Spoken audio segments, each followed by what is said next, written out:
Sekarang ini orang yang paling viral di TV siapa? Orang Kristen. Sambo sama Joshua. Kan diterangkan kepribadiannya tiap hari di TV. Sebentar-sebentar berita ini lagi. Ini lagi. Ini gak penting. Sampah sebenarnya. Kan paling viral sekarang. Sambo sama Joshua. Orang mana? Orang Sumatera ya? Hah? Sulawesi ya? Yang Sambo ini Sulawesi. Yang Joshua ini orang Sumatera. Sulawesi sama Sumatera sekarang yang viral ini. Cuma satunya dibunuh, satunya pembunuh. Yang lain gak kedengaran. Sehingga walaupun BBM naik, diam-diam. Karena terhibur dengan berita Pak Sambo ini. Kalau dalil dibalas dalil, hujah dibalas hujah, kalam dibalas kalam. Kalau tinju dibalas tinju. Jangan coba-coba sakiti ulama ahlu sunnah. Satu gores nyakitin ulama, kami turun semuanya.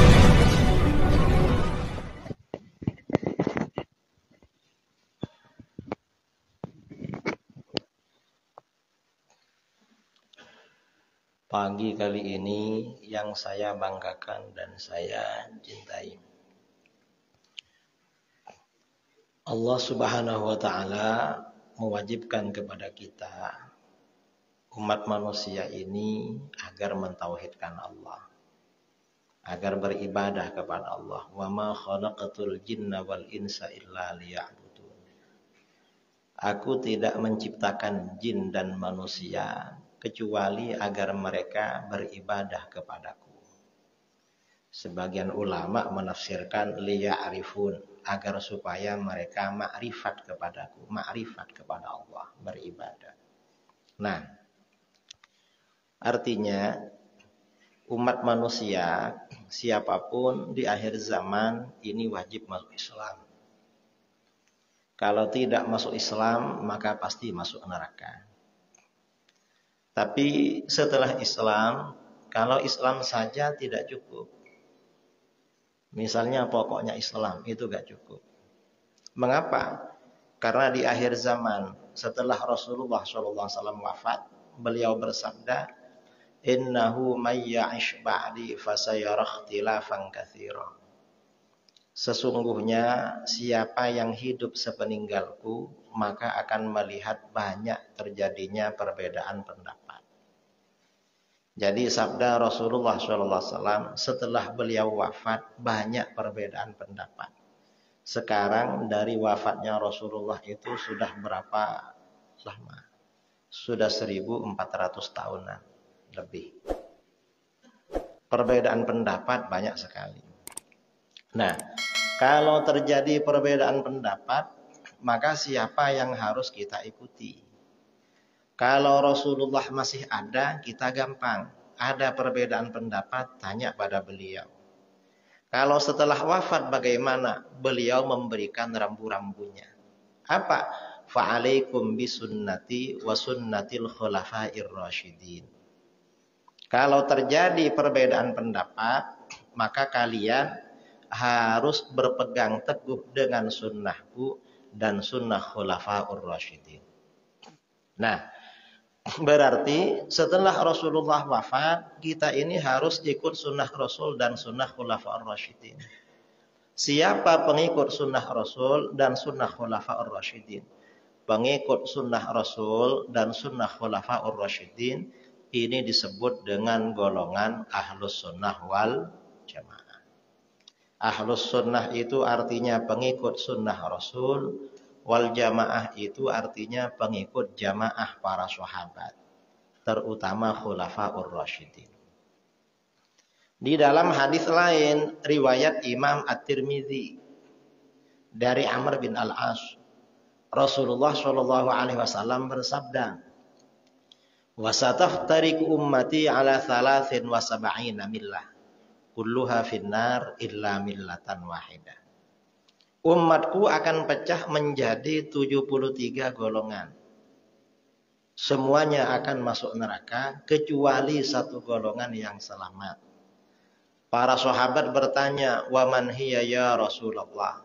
Siapa satu golongan yang selamat itu wahai Rasulullah? Rasulullah menjawab, "Ma ana alaihi al-yauma wa ashabi." golongan yang mengikuti ajaranku hari ini dan ajaran para sahabat. Nah, golongan yang mengikuti ajaran Nabi dan ajaran para sahabat ini disebut dengan golongan Ahlus Sunnah wal Jamaah. Ahlus Sunnah itu artinya pengikut sunnah Nabi, Jamaah itu artinya pengikut jamaahnya para sahabat.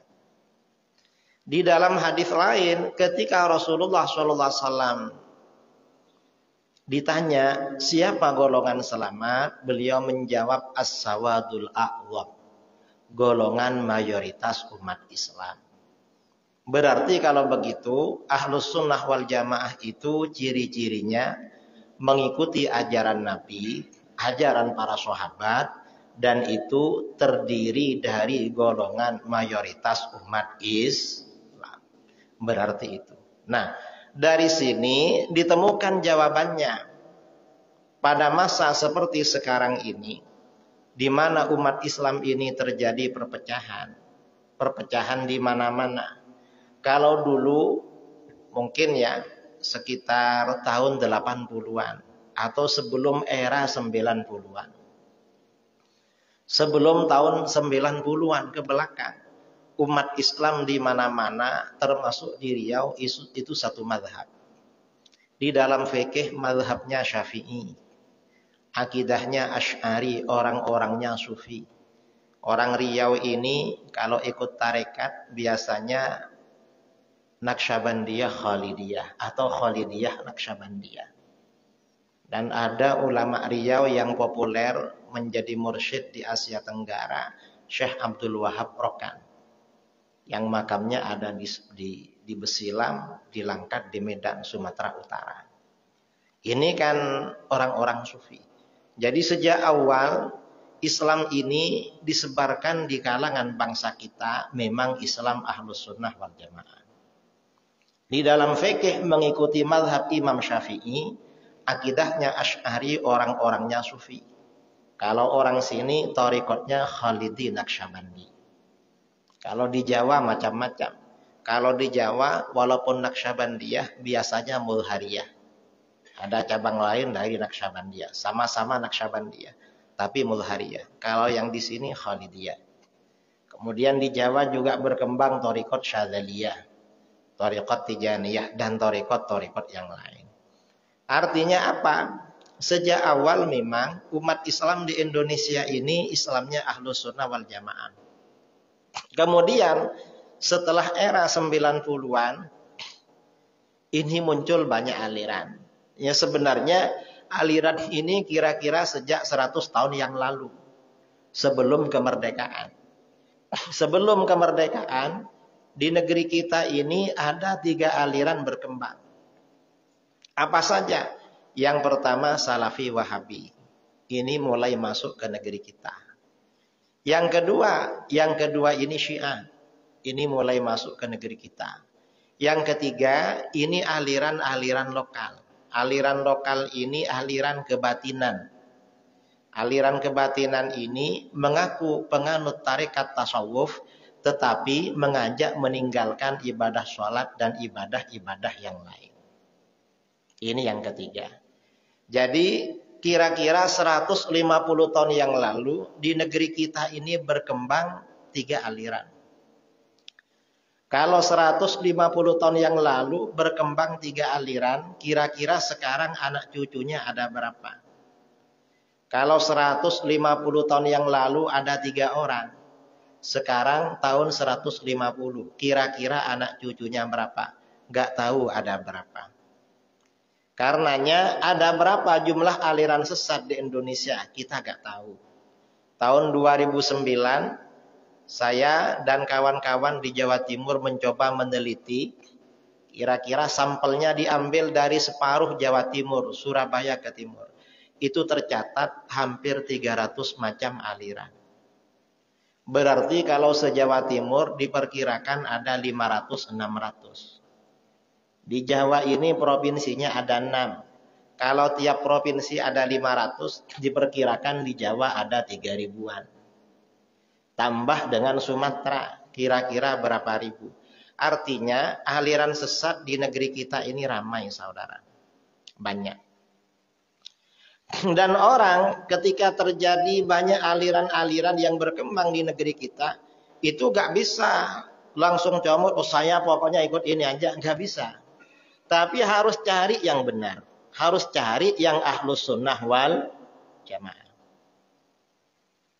Dan ini ada tanda-tandanya. Ahlus sunnah wal jamaah itu ada tanda-tandanya. Tanda-tandanya apa? Di antaranya ikut sunnah Rasul, ikut sunnahnya para sahabat, dan merupakan golongan mayoritas umat Islam. Nah, kalau tidak memenuhi standar ini, berarti bukan ahlus sunnah wal jamaah. Dan biasanya golongan yang bukan ahlus sunnah wal jamaah itu sudah ada rambu-rambu dari baginda Rasulullah SAW. Kalau itu gak boleh diikuti. Contohnya apa? Contohnya Salafi Wahabi. Salafi Wahabi ini memang berkembang cukup pesat di mana-mana. Kalau di Sumatera ini yang perkembangannya pesat itu 3 provinsi. Riau, Sumatera Barat, dan Jambi. Terutama Riau. Nah, Salafi Wahabi dalam mengembangkan alirannya ini banyak fokus melalui tahsinul Quran. Mereka banyak membuka rumah-rumah tahfidz. Dan ini memang ya tentang para penghafal Al-Quran yang akan membawa ke aliran yang gak benar. Itu diisyaratkan oleh baginda Rasulullah SAW. Dalam sebuah hadis sahih riwayat Imam Ibnu Hibban dari Hudzaifah bin Al-Yaman radhiyallahu an, Rasulullah SAW bersabda, "Innama atakhawwafu alaikum rajulun qara'al Qur'an." Sesungguhnya sesuatu yang aku khawatirkan pada kalian adalah seorang laki-laki yang baca Quran. Baca Quran ini bagus, gak ada yang mengatakan gak bagus. Tapi ini Rasulullah kok mengingatkan, ada apa ini? Berarti Al-Quran bukan hanya sekedar dibaca. Ada orang baca Quran. Hatta idza ru'iyat bahjatuhu alaihi, hingga ketika orang itu kelihatan indah karena Al-Quran. Mengapa kelihatan indah karena Al-Quran? Al-Qurannya bagus. Suaranya merdu. Kalau menjadi imam, suaranya mendayu-dayu. Orang senang. Wasara ridaan lil Islam. Dan dia menjadi penolong Islam. Qurannya bagus, suaranya merdu karena Al-Quran, menjadi penolong Islam. Mengapa penolong Islam? Mungkin buka rumah tahfidz, ngajar Al-Quran, ngajak orang-orang kembali kepada agama Allah, ngajak orang-orang kembali ke masjid. Setelah begitu, apa yang terjadi? Ghayyarahu ila masya Allah. Orang tersebut merubah ajaran Al-Quran pada apa yang Allah kehendaki. Ajaran Al-Quran itu dirubah. Fansalakha minhu wa nabadhahu wara'a dhahri. Setelah merubah ajaran Al-Quran, dia melepaskan dirinya dari ajaran Al-Quran. Ajaran Al-Quran dia buang, dia lempar jauh-jauh ke belakang. Fasa'a ila jarihi bis-saif. Lalu dia menyerang tetangganya dengan pedang. Tetangganya dibunuh dengan pedang. Itu kalau punya pedang. Tapi kalau punya pistol, tetangganya diserang dengan pistol. Mengapa diserang dengan pistol, dengan pedang, dengan senjata? Waramahu bisyirki. Dia menuduh tetangganya dengan syirik. Nah, di sini artinya apa? Di sini dijelaskan bahwa tanda-tanda aliran yang tidak benar di akhir zaman itu kadang-kadang ciri-cirinya, tanda-tandanya bukan ciri-ciri yang buruk. Misalnya pakai tato, pakai tende, lalu karaokean. Tidak belum tentu seperti itu tanda-tanda aliran sesat. Kadang ciri-cirinya justru bacaan Al-Qur'annya bagus. Kadang-kadang seperti itu. Ini bukan berarti yang Al-Qur'annya bagus jelek, bukan. Tapi yang ini aja, yang salafi ini. Al-Qur'annya bagus, militansinya pada agama luar biasa. Tapi dia mensyirikkan orang lain. Setelah orang lain disyirikkan, karena sudah disyirikkan, dibunuh oleh dia. Mengapa mensyirikkan orang lain? Merubah ajaran Al-Quran, saudara. Jadi dengan merubah ajaran Al-Quran, mensyirikkan orang lain, membunuh tetangganya. Ini siapa? Ya Salafi Wahabi. Sekarang ini yang namanya ISIS. Di Syria, di Irak, di Libya, itu ada orang namanya ISIS.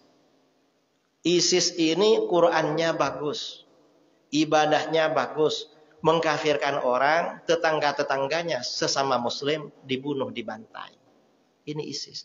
Dan itu jelmaan dari Wahabi yang asli yang dulu. Bulan kemarin, bulan Agustus, tanggal 7 atau 8, saya undangan ke Bima, Nusa Tenggara Barat. Sebelum ceramah, saya ngisi di pondok tahfidz, di pondok pesantren tahfidz Al-Quran di Bima. Kiainya ceramah, Kiai, kami ini tiap malam mengadakan maulid, baca ya Nabi. Karena kami tiap malam Jumat baca maulid, baca ya Nabi, tetangga sebelah kami anti maulid. Tiap malam Jumat selalu ada batu bata melayang dari sana ke sini. Kami dilempar batu bata. Selesai ceramah saya sampaikan, beruntung tetangga saudara cuma punya batu bata.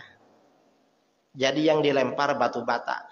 Coba mereka punya bom, mungkin bom yang dikirim ke sini. Mengapa? Karena memang ada tanda-tandanya aliran sesat ini dari baginda Rasulullah SAW. Bacaan Qurannya bagus, militansinya pada agama luar biasa, perjuangannya, jasanya pada agama juga bagus.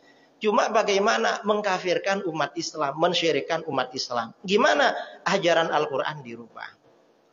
Kok dikatakan dirubah? Orang-orang Salafi Wahabi mensyirikkan mayoritas umat Islam. Karena mayoritas umat Islam ini mengamalkan tawassul, tabarruk, istighatsah. Kok disyirikkan? Merubah ajaran Al-Quran.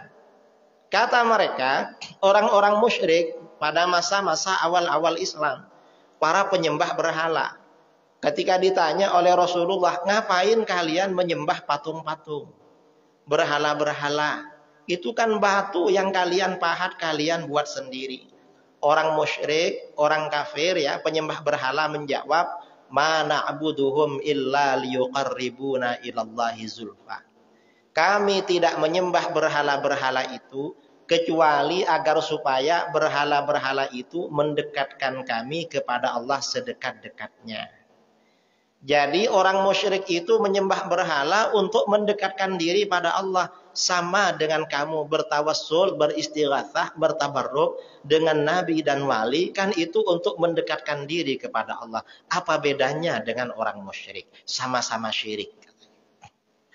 Nah, ini kalau orang sangat awam, orang awam sekali, ini terpengaruh. Iya sama ya. Mendekatkan diri. Redaksinya menggunakan lafaz ma na'buduhum illa liyuqarribuna ilallahi zulfa. Kami tidak beribadah kepada berhala-berhala kecuali agar berhala-berhala itu mendekatkan kami kepada Allah. Artinya orang musyrik itu memang beribadah kepada berhala.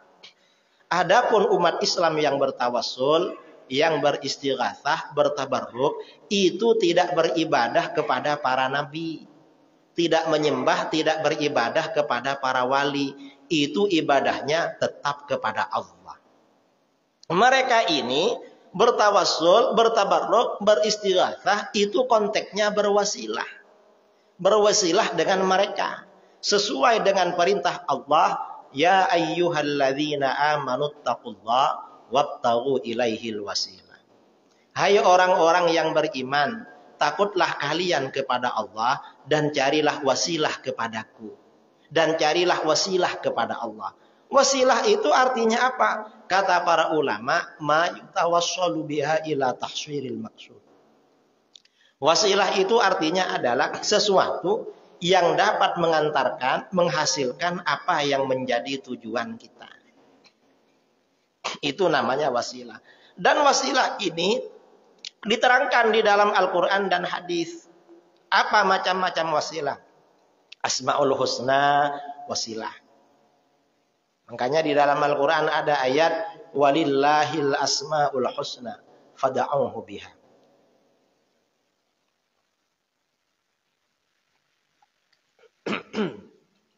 Jadi berwasilah dengan Asmaul Husna. Karenanya kita banyak dapat amalan-amalan, ada yang dari Rasulullah, ada dari sahabat, dari orang-orang soleh, ada Asmaul Husnanya. Mengapa? Agar cepat terekam. Lalu bertawassul dengan orang soleh juga wasilah. Mengapa bertawassul dengan orang soleh juga wasilah? Di dalam Al-Quran diterangkan, وَكَانُوا مِنْ قَبْلُ يَسْتَفْتِحُونَ عَلَى الَّذِينَ كَفَرُوا فَلَمَّا جَاءَهُمْ مَا عَرَفُوا كَفَرُوا بِهِ. Orang-orang Yahudi memohon kemenangan kepada Allah dengan wasilah Nabi sebelum Nabi diutus. Ternyata setelah Nabi diutus mereka kafir. Setelah tahu kalau yang diutus Nabi dari orang Arab, mereka kafir pada Nabi. Gak mau beriman. Artinya apa? Bertawassul itu ajaran Al-Quran, saudara. Dan ini diajarkan di dalam sunnah-sunnah Rasul. Istighatsah, tabarruk diajarkan. Ada seorang sahabat tunanetra datang menghadap Rasulullah SAW yang lagi mengajar di rumah salah seorang sahabat. Minta kepada Rasulullah agar disembuhkan dari buta. Ternyata orang ini oleh Rasulullah disuruh berwudu, lalu disuruh ke masjid sholat hajat. Habis sholat hajat suruh membaca doa istighatsah dan wasilah.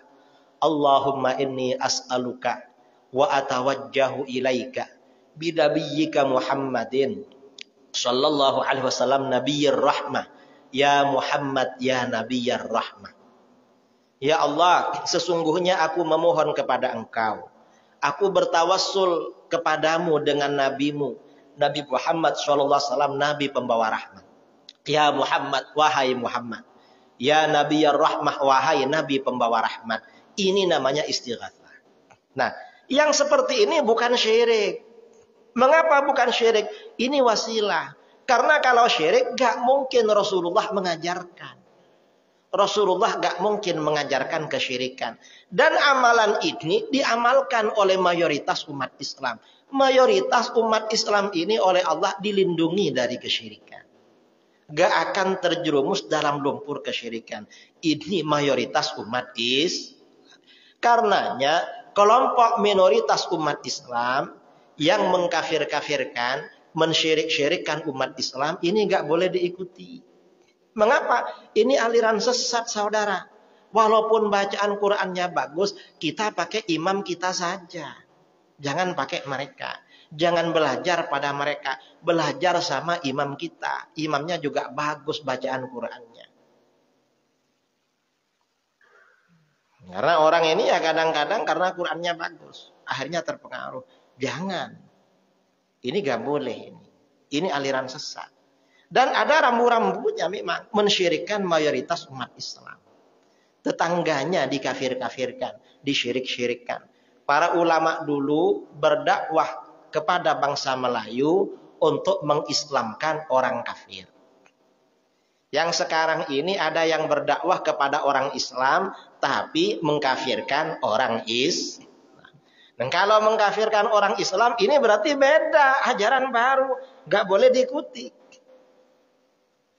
Jadi kita tengeri, kita tandai ini apa ini? Ini suka mensyirikkan, menyesatkan, membid'ahkan mayoritas umat Islam. Ini beda dengan ulama kita dulu. Ulama kita dulu mengislamkan orang kafir. Yang sekarang ini mengkafirkan orang Islam. Nah, berarti ini aliran baru, orang awam gak boleh ikut. Kita tetap istiqomah, ikut pada fahaman Ahlus Sunnah wal Jamaah. Ini sudah masuk syuruk. 19. Jadi gak boleh memang. Para sahabat bertanya, ya Rasulullah, ayyuhuma aula bisyirki, al-marmi amir rami. Hai Rasulullah, siapa dari keduanya yang paling berhak menyandang kesyirikan? Paling berhak dianggap syirik itu yang siapa? Apakah yang dituduh syirik atau yang menuduh syirik? Rasulullah menjawab, balir rami. Justru orang yang menuduh syirik itu yang paling berhak dianggap syirik. Nah, ciri-cirinya yaitu tadi. Apa ciri-cirinya? Merubah ajaran Al-Quran. Mereka ini apapun pakai Al-Quran saudara, tapi ajaran Al-Quran dirubah. Ini contoh ya, ini tawassul mereka rubah. Ini contoh lagi, bahwa mereka merubah ajaran Al-Quran. Tahun 2009, saya diundang ke Denpasar di Bali. Katanya di sana mau dialog sama orang yang Salafi Wahabi. Begitu dialog, kita minta dia berbicara duluan, apa yang mau dia dialogkan dengan saya. Ternyata dia langsung membawa topik soal tahlil. Kata dia apa? Tahlilan yang dilakukan oleh orang-orang Melayu itu haram. Nggak boleh. Orang berzikir tahlilan nggak boleh. Saya tanya sama dia, siapa yang mengharamkan tahlilan? Al-Quran katanya. Di mana Al-Quran mengharamkan tahlilan? Saya belajar tafsir sama kiai saya sampai selesai. Gak ada penafsiran Al-Quran yang mengharamkan tahlilan. Apalagi ayatnya. Tafsirannya aja gak ada. Apalagi ayatnya. Kata dia, lah ada. Siapa bilang gak ada? Dan jelas ayatnya. Ayat mana? Ayat 2 surah Al-Mulk. Alladzi khalaqal mauta wal hayata liyabluwakum ayyukum ahsanu amala. Allah yang menciptakan mati dan hidup untuk menguji kamu, siapa di antara kamu yang paling bagus amalnya. Nah, spirit dari ayat ini, Allah menciptakan kematian dan kehidupan agar kita bagus-bagusan amal. Orang yang tahlil itu maunya banyak-banyakan zikir. Itu gak bagus, makanya haram katanya. Coba, orang tahlil maunya banyak-banyakan zikir. Banyak-banyakan zikir itu tidak bagus. Al-Quran menyuruh bagus, berarti tahlil haram. Nyambung apa enggak? Kan gak nyambung. Spirit dari ayat 2 surah Al-Mulk itu kan bagus-bagusan amal. Kalau spiritnya itu bagus-bagusan amal, berarti yang dihindari, yang dilarang adalah amal-amal yang tidak bagus. Amal-amal yang jelek.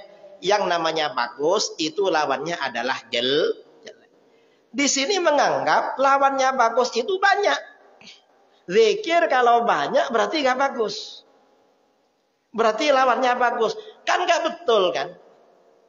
Zikir ini semakin banyak justru semakin bagus.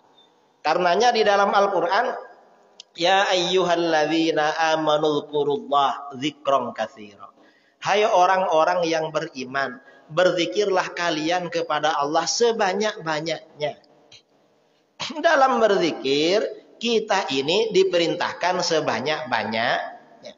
Ini kalau zikir banyak malah gak bagus, kan bertentangan. Berarti bagaimana? Golongan yang anti tahlilan, mengharamkan tahlilan, itu caranya adalah dengan merubah ajaran Al-Quran. Ini kalau masyarakat awam saudara, gak pernah ikut ngaji, langsung terpengaruh. Iya gak bagus ya. Tapi kalau dipikir sedikit saja, tidak usah orang pandai, orang awam ngerti. Nipu orang ini. Wong ini Al-Quran spiritnya bagus-bagusan amal. Kok zikir banyak yang dilarang ini?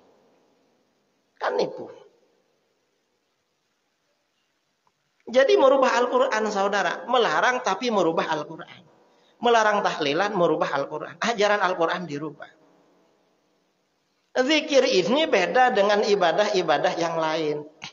Mereka ini, ya, orang-orang Salafi Wahabi, kalau gak ada untuk merusak ajaran Islam, merubah ajaran Al-Quran. Kalau gak ada ajaran Al-Quran yang dirubah, nanti hadis yang dirubah maknanya. Pakai hadis juga tapi dirubah maknanya.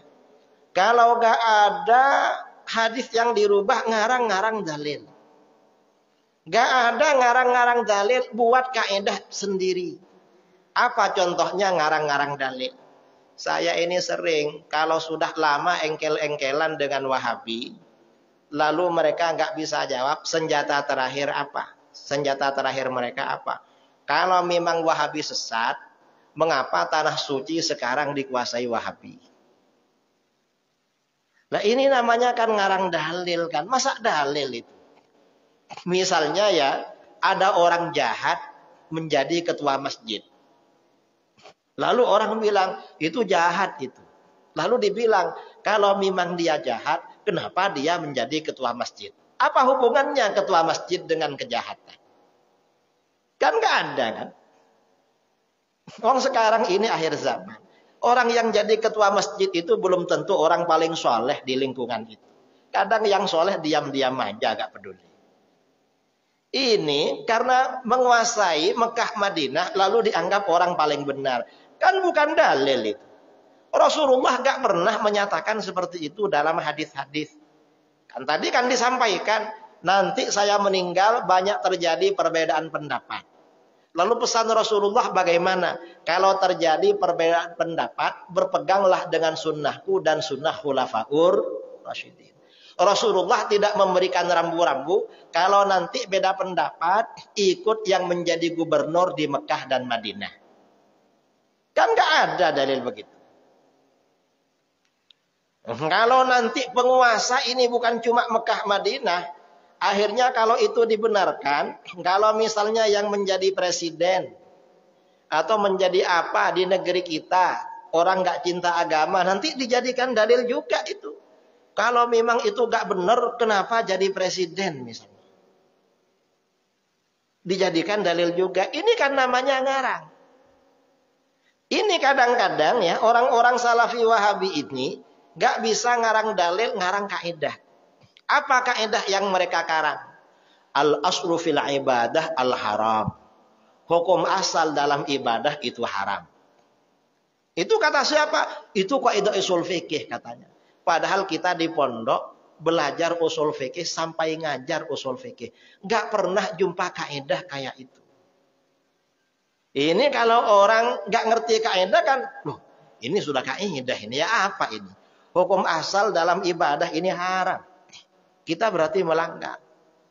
Nah, di dalam ibadah-ibadah yang diterangkan di dalam Al-Quran, itu ada aturan-aturannya, ada batasan-batasannya. Kecuali zikir.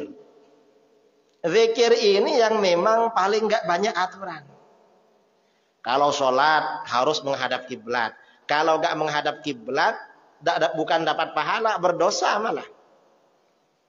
Misalnya saudara berani sholat menghadap ke selatan. Di sini. Berdosa. Bukan dapat pahala. Kok menghadap ke sana, ke selatan? Yang penting sholat lah. Wong niatnya menyembah Allah. Gak bisa, ada aturannya sholat. Puasa misalnya. Puasa itu ada aturannya. Kalau hari tasyrik, hari yang dilarang puasa, hari raya gak boleh puasa. Misalnya hari raya Idul Fitri, Idul Adha, hari tasyrik. Kamu kok puasa? Ya saya niat ibadah pada Allah. Haram. Bukan dapat pahala, dapat dosa. Itu kalau puasa. Ibadah-ibadah yang lain begitu. Zikir ini ibadah paling bebas.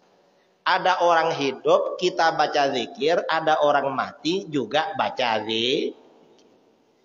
Kita ini hidup, zikir, mati, ingin dibacakan zikir. Ini zikir ini paling bebas memang saudara. Nggak banyak aturan. Zikir ini boleh menghadap kiblat. Boleh menghadap ke timur. Boleh menghadap ke selatan. Boleh duduk. Boleh sambil berdiri. Boleh sambil berjalan. Boleh sambil tidur-tiduran. Sambil apa saja boleh zikir. Memang paling bebas ini. Ini kok dibikin ruwet, dibikin ribet, dilarang-larang. Ini mereka. Jadi mereka ini melarang ibadah-ibadah ya caranya merubah ajaran Al-Quran. Ini tahlil dirubah oleh mereka. Ini contoh lagi ya. Kalau mereka ini mengharamkan sesuatu merubah ajaran Al-Quran. Ini sebentar lagi kita memasuki bulan Maulid Nabi. Biasanya kan umat Islam di mana-mana merayakan Maulid. Nanti mereka apa? Maulid Nabi itu haram lah. Jangan dilakukan. Mengapa haram? Rasulullah gak pernah menggelar maulid. Terus, dan agama sudah sempurna. Gak perlu ditambah-tambah. Kalau gak percaya agama sempurna, dosa loh. Dalilnya mana? Al-yawma akmaltu lakum dinakum. Pada hari ini, aku sempurnakan bagimu agamamu. Lah, Gak boleh menambah-nambah agama. Karena agama sudah sempurna. Berarti maulid Nabi gak boleh. Ini kan namanya kan cocok logi kan. Menyambung-nyambungkan. Dan ini, mereka ini ya, Wahabi ini kan slogannya, propagandanya kembali pada Quran dan hadis. Nah kalau Quran ya ini terus yang biasa dikeluarkan itu. Agama sudah sempurna. Gak perlu ditambah-tambah. Nanti kalau disampaikan, ini dalil hadisnya, dalil ininya. Nanti cari alasan lain mereka. Oh yang sunnah langsung dari Nabi belum dikerjakan. Kenapa sunnah bikinan ulama dikerjakan? Loh, salah lagi. Ya mereka malas aja, gak mau mengerjakan, gak mau ikut. Merubah-rubah ajaran Al-Quran. Ini fatal ini. Agama memang sempurna, tapi kesempurnaan agama bukan berarti gak ada maulid. Karena maulid ini dalilnya tidak melanggar kesempurnaan agama. Para ulama kita yang merayakan maulid, itu dasar-dasarnya juga Al-Quran dan hadis. Cuma bukan ayat ini, ayat-ayat yang lain. Ini namanya memperkosa ayat Al-Quran. Memanfaatkan ayat Al-Quran, merubah ayat Al-Quran. Para ulama ini mengajarkan maulid, dasarnya banyak di dalam Al-Quran. Misalnya di dalam Al-Quran ada ayat وَذَكِّرْهُمْ بِأَيَّامِلَّهِ. Ingatkan mereka dengan hari-hari Allah. Apa yang dimaksud mengingatkan mereka pada hari-hari Allah? Ulama salaf menafsirkan biayyamin an'amallahu alaihim fiha. Ingatkan mereka, adakan peringatan pada mereka tentang hari-hari di mana Allah memberikan kenikmatan pada mereka. Nah, peringatan Maulid ini kan peringatan di mana kenikmatan diberikan oleh Allah pada mereka. Ini kan Maulid ini kan peringatan. Hari Allah memberikan kenikmatan pada kita. Kenikmatan apa? Lahirnya baginda Rasulullah SAW. Ini kan kenikmatan. Nanti mereka bilang, itu kan dalil umum. Lah, dalil al-yawma akmal itu kan lebih umum lagi itu. Mereka ini dalilnya umum semua, tapi orang lain pakai dalil umum disalahkan. Nah, kita ini walaupun dalil umum, tapi yang paling cocok ini. Lebih cocok yang ini daripada yang tadi. Dan masalahnya jelas. Kita ini dengan merayakan Maulid Nabi, umat Islam ini semakin kenal sosok kepribadian baginda Rasulullah. Zaman sekarang ini penting saudara memperkenalkan kepribadian Rasulullah kepada generasi. Mengapa? Kalau nggak kenal sama Rasulullah. Sekarang ini orang yang dipegang HP, yang ditengok TV. Sekarang ini orang yang paling viral di TV siapa? Orang Kristen. Sambo sama Joshua. Kan diterangkan kepribadiannya tiap hari di TV itu. Sebentar-sebentar berita ini lagi. Ini lagi. Ini gak penting. Sampah sebenarnya. Orang gak tahu siapa Rasulullah itu. Gak kenal. Kan paling viral sekarang. Sambo sama Joshua. Orang mana? Orang Sumatera ya? Hah? Sulawesi ya? Yang Sambo ini Sulawesi. Yang Joshua ini orang Sumatera. Sulawesi sama Sumatera sekarang yang viral ini. Cuma satunya dibunuh, satunya pembunuh. Yang lain gak kedengaran. Sehingga walaupun BBM naik, diam-diam. Karena terhibur dengan berita Pak Sambo ini. Saya ini setelah berita Pak Sambo itu bingung saudara. Kenapa? Karena sejak beberapa waktu yang lalu, kiai-kiai mungkin juga selain saya. Kalau menjelang hari raya, oleh Kapolda, Kapoldi dikirimi parcel. Walaupun kita gak mau makan, gak mau apa, takut kan. Setelah tahu kasus ini mikir-mikir, jangan-jangan hasilnya ini juga yang dikirim itu. Bingung juga. Karena agak biasanya. Ini merubah ajaran Al-Quran. Kelompok-kelompok. Karenanya kita di dalam beragama ini harus istiqomah. Mengikuti guru-guru kita yang dulu. Ulama-ulama dulu yang kita ikuti. Yang menyebarkan Islam, Ahlus Sunnah wal Jamaah. Kita istiqomah pada itu saja. Ajaran-ajaran yang baru, walaupun tampilannya bagus, jangan-jangan hanya casingnya yang bagus, tapi softwarenya jelek, malah menyesatkan pada kita. Jangan-jangan itu. Nah, karena ini sudah waktunya syuruk ya. Waktunya syuruk. Kita silahkan yang mau sholat isyraq, mau sholat syuruk ya. Habis ini kita tanya jawab. Lanjut dengan tanya jawab dari saya untuk syuruk. Kurang lebihnya mohon maaf. Assalamualaikum warahmatullahi wabarakatuh.